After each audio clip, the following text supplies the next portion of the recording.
Hello, and thank you again for volunteering with Griffith Tutoring. Today's video will cover everything you need to tutor the English section of the ACT. We'll provide an overview of the section, show you how to apply Griffith's right method to this content, and review the logistics of the section. So let's take a look at the English section of the ACT. Here your student will be given 5 prose passages, and will have 45 minutes to answer 75 questions about these passages. The questions refer to either an underlined phrase in the passage, a large portion of the passage, or the passage as a whole.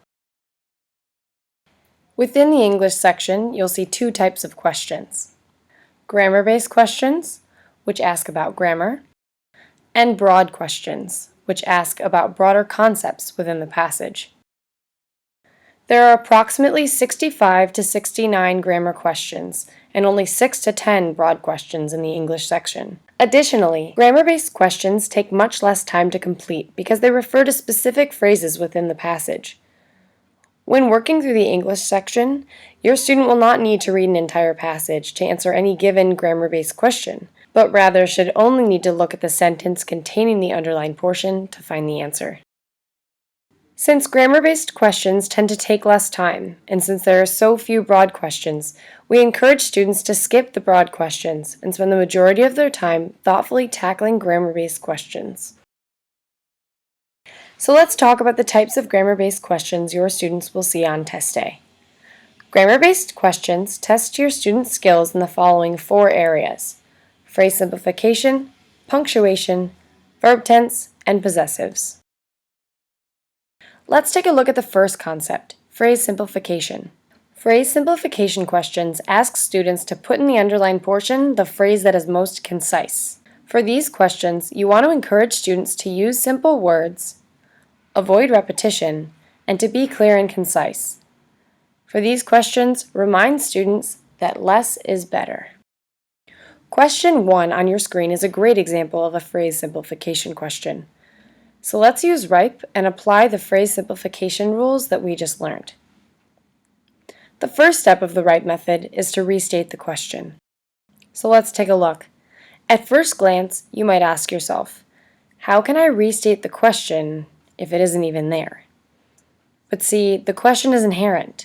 The question is this: should we keep the phrase that's underlined, or should we change the underlined portion to one of the other answers? The next step is to identify the commonly tested concept. As a reminder, there are 4 concepts: phrase simplification, punctuation, verb tense, and possessives. So let's read the sentence and see if we can pick out which concept the question is asking for. The sentence reads, "Every year my high school hosts international exchange students. Those teenagers join our senior class." You know this question isn't asking for verb tense or possessives because there's no verb in the underlined portion and there are no apostrophes, so we can rule those out. Now we've narrowed it down to punctuation and phrase simplification. We know the question isn't testing for punctuation because the answers don't show a variety of different ways to use commas. Since the words "those teenagers" refer to the students, the underlined phrase is redundant and too wordy. Thus, we have identified that the concept is phrase simplification. Now that we know this is a phrase simplification question, let's move on to the next step and properly apply the rule. Remember, the rules are: use simple words, avoid repetition, be clear and concise, and less is better. The most concise answer here is C, students who. Now that we've chosen an answer, we want to execute confidently. And so, there you have it. You've just completed the RIPE method. Keep in mind, if you ever have trouble identifying the concept or answering the question, we've written all the details out for you in the Answers and Explanations document. Here's what the answer explanation for question 1 looks like. A few other rules to keep in mind with phrase simplification are: the more specific the answer, the better. To pick short phrases, because the short answer is often the right answer. Look for the active voice, and look to surrounding sentences for consistency with pronouns and voice. The next concept your student will be tested on is punctuation. Punctuation questions ask for the correct use of commas, colons, semicolons, and placement of periods. We find that for whatever reason, when a question is asking for punctuation, the answer that has the simplest punctuation, or the least amount of commas, for example, and also is the shortest, tends to be the right answer. Encourage your student to keep this in mind when answering punctuation questions. Let's look at question 7 on your screen. The sentence reads, "The two little brothers of Lijah's host family, who had volunteered to move to those bedrooms for a year, had to be moved upstairs to the room Lijah was using." The portion we're being asked about is volunteered to move to those bedrooms for a year. Since we're using the right method, let's quickly restate the question. Should we change the underlined portion or should we keep it the same? Now let's identify the commonly tested concept. We can rule out phrase simplification because all the answers say the same thing. We can rule out verb tense because the verb volunteered is in the same tense throughout every answer. And we can rule out possessives because there's no apostrophe. This question must be a punctuation question because the only thing that makes each answer different is where the comma is placed. Now let's properly apply the rule for punctuation, which, like phrase simplification, is less is more. Whenever a question is asking for punctuation, the right answer is almost always the one with the simplest punctuation, that has the least amount of commas, or is the shortest length. In this question, we need at least one comma to close the independent clause, who had volunteered to move those bedrooms for a year. So B is incorrect. If your student is still having trouble finding the answer, they can rule out answers D and A because those phrases have too many commas. The only answer choice we have left is choice C. C is best because it has the comma at the end, creating a clause to describe the host family. Now let's move on to verb tense questions. These questions ask about verb usage, for example, if the verb in the underlined portion is in the correct tense or needs to be changed. 3 important strategies we use for verb tense questions include maintaining consistency throughout the passage, avoiding ing and other passive constructions, and ensuring subject-verb agreement. The ACT loves consistency, and passages tend to stay consistent in verb tense. This means that if the passage begins in the past tense, it will end in the past tense, with very few exceptions. Therefore, when a question asks for verb tense, we encourage students to look at verbs in surrounding sentences and pick the answer that is in that same tense. Question 17 on your screen is a great example of this. The sentence says, "It was on the corner across the street from a drugstore on one side and a big park on the other." The underlined portion is the word was. Using answer choices A, C, or D would put us in the past tense. Answer choice A reads, "It was on a corner." Answer choice C, "It had been on a corner." And answer choice D, "It was located on a corner." Answer choice B, however, is in the present tense because it says it is on a corner. In order to choose the best answer, we'll look to surrounding sentences in the passage to see what verb tense we're in. The sentence just prior reads, "Down the street from the college I attend, the Sayview laundromat is always open and someone is always there." This is in the present tense, and therefore, to keep things consistent throughout the passage, we'll choose option B, the verb is, which is in the present tense. Another strategy we use for verb tense questions is to avoid ing and other passive constructions. Question 2 on your screen is an example of this. The sentence reads, "Last year, one of our school's exchange students, being Lijah Antolines, who came from Bucaramanga, Colombia." If we use our strategy avoid ing, we can immediately rule out answer choice F, because that would leave the word being in the underlined portion. We can rule out answer J, because it doesn't have a verb, which would make it a sentence fragment.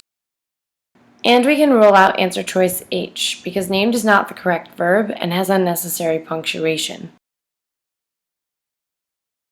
The correct answer is G, because it's the correct verb in the past tense and the active voice, plus there's no punctuation needed. The last strategy we use for verb tense questions is to ensure subject-verb agreement. In other words, if we have a subject and a verb in a sentence, we need to make sure that both are either singular or plural. Let's look at question 22 as an example. Here the sentence reads, "The washers and dryers are lime green, and the paneling on the walls has been painted to match, although it was later varnished with some kind of artificial wood grain finish." To see if there's subject-verb agreement, we first need to locate the subject. The subject here is the paneling. In this case, paneling is a singular noun. The answers have been, were, and are don't work because they're plural forms. For instance, if we say, "The paneling on the walls have been painted to match," or "The paneling on the walls were painted to match," or "The paneling on the walls are painted to match," it sounds as if paneling is more than one thing. Again, the answers have been, were, and are don't work because they're plural forms. So F must be the answer because it's the only singular form. One way to determine if a noun is singular or plural is to look at the verb corresponding to it. If the verb ends in S, the noun is singular. However, if the verb doesn't end in S, but the noun does, the noun then is plural. Let's look at the examples below. We have "the dog swims" versus "the dogs swim." For the first sentence, "the dog swims," the verb ends in S, and the noun is singular. Whereas in the second phrase, the noun dogs ends in S and is plural. The last type of grammar-based question you'll see deals with possessive and pronoun rules. These involve using an apostrophe correctly to show ownership and understanding when an apostrophe isn't needed at all. Let me review these quickly to make sure you have a handle on how possessives are used.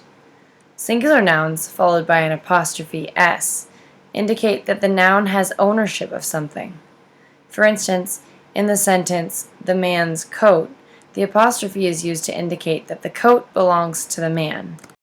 In the case of plural nouns, the apostrophe is placed after the S instead of before. An example of the phrase with a possessive plural noun would be "the boy's mother," which indicates that we are talking about the mother of multiple boys. Question 6 on your screen tests students' ability to use an apostrophe to show ownership. Our strategy for possessive questions is to figure out what the pronoun is referring to. The sentence reads, "After a severe storm, the basement of her host's house had flooded, leaving 2 bedrooms unusable." Here, we'll need to use an apostrophe to show ownership. So let's use our strategy and figure out what the pronoun is referring to. In this case, the house belongs to her hosts. Since hosts is plural, we'll need an apostrophe at the end. G is the best answer here, because H, Elijah's hosts, would need an apostrophe after the S in hosts. And J needs an apostrophe before the S in Elijah's, because the hosts are Elijah's. F is incorrect because her hosts has no apostrophe, and therefore doesn't show ownership. G, therefore, is the best answer. Question 33 on your screen is another great example of a possessive pronoun question. The sentence says, "Glory Foods president and founder Bill Williams explains the unusual slogan by admitting that while he knows that his foods can't beat the taste of real home cooking, it does come very close." The key here is to figure out what the pronoun is referring to. In this case, the pronoun he is referring to foods, which is plural. We see this in the phrase, "While he knows that his foods can't beat the taste of real home cooking, it does come very close." The sentence might be better said like this: "While he knows that his foods can't beat the taste of real home cooking, his foods come very close." Answer choices A and B don't work because they use the word it, which is a singular pronoun, when foods is plural. We can rule out D because it's overly wordy, and C is correct because it has a plural pronoun they and is the most concise. The other uses for the apostrophe that students may be asked to differentiate between are their versus their, with their being the possessive form, and they apostrophe re representing they are, or its versus it apostrophe s, with its being a possessive form of it, and it apostrophe s being it is. Now that you've seen the different types of grammar-based questions, including phrase simplification, punctuation, verb tense, and possessive questions, let's look at another type of question you'll see in the English section: broad-based questions. Unlike grammar-based questions, broad questions ask about the passage as a whole, the placement of sentences, and the writer's meaning. Here's one example of a broad-based question. Questions like this one are easy to identify because they actually ask a question instead of just listing answers. These questions take more time, so we tell students to skip and come back to them once they've answered all the grammar-based questions they can. After all, grammar-based questions are worth the same amount of points and often take less time to complete.